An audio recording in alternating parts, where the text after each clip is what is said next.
วันนี้เราก็จะมาอ่านหนังสือเรื่องดอกไม้งามในถิ่นไทย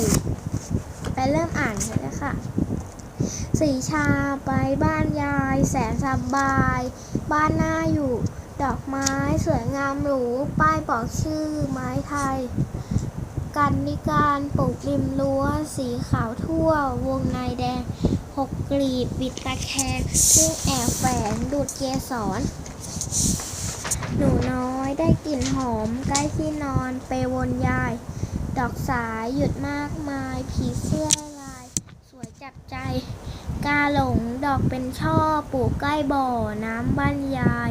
กลีบขาวซ้อนเรียงรายกลิ่นกระจายหอมชื่นใจนางแย้มขาวเป็นช่อแมลงปอบินมาชมกลิ่นหอมหน้าพิลมศรีชาดมยายแอบมอง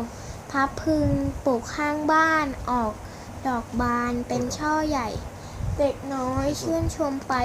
พึ่งบินไล่ผีเสื้องามกล้วยไม้ดินสดสวย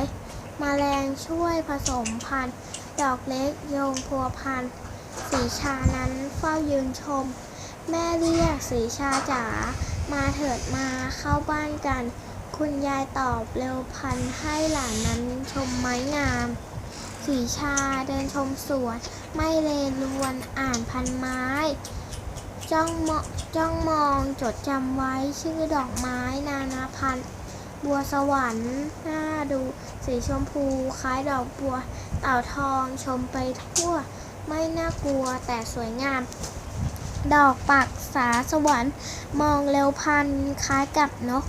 ปลูกเป็นกลุ่มไม่รกออกดอกใกล้สนามหนูน้อยนั่งพักพิงได้แอบอิงธรรมชาติสดชื่นด้วยอากาศไม่มีก๊าซพิษครอบครอง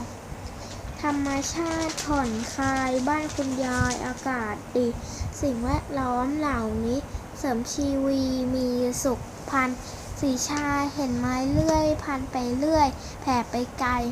ไม้เถาเลื่อยพุ่มไม้ใหญ่ชื่อดอกไม้สร้อยอินทนิล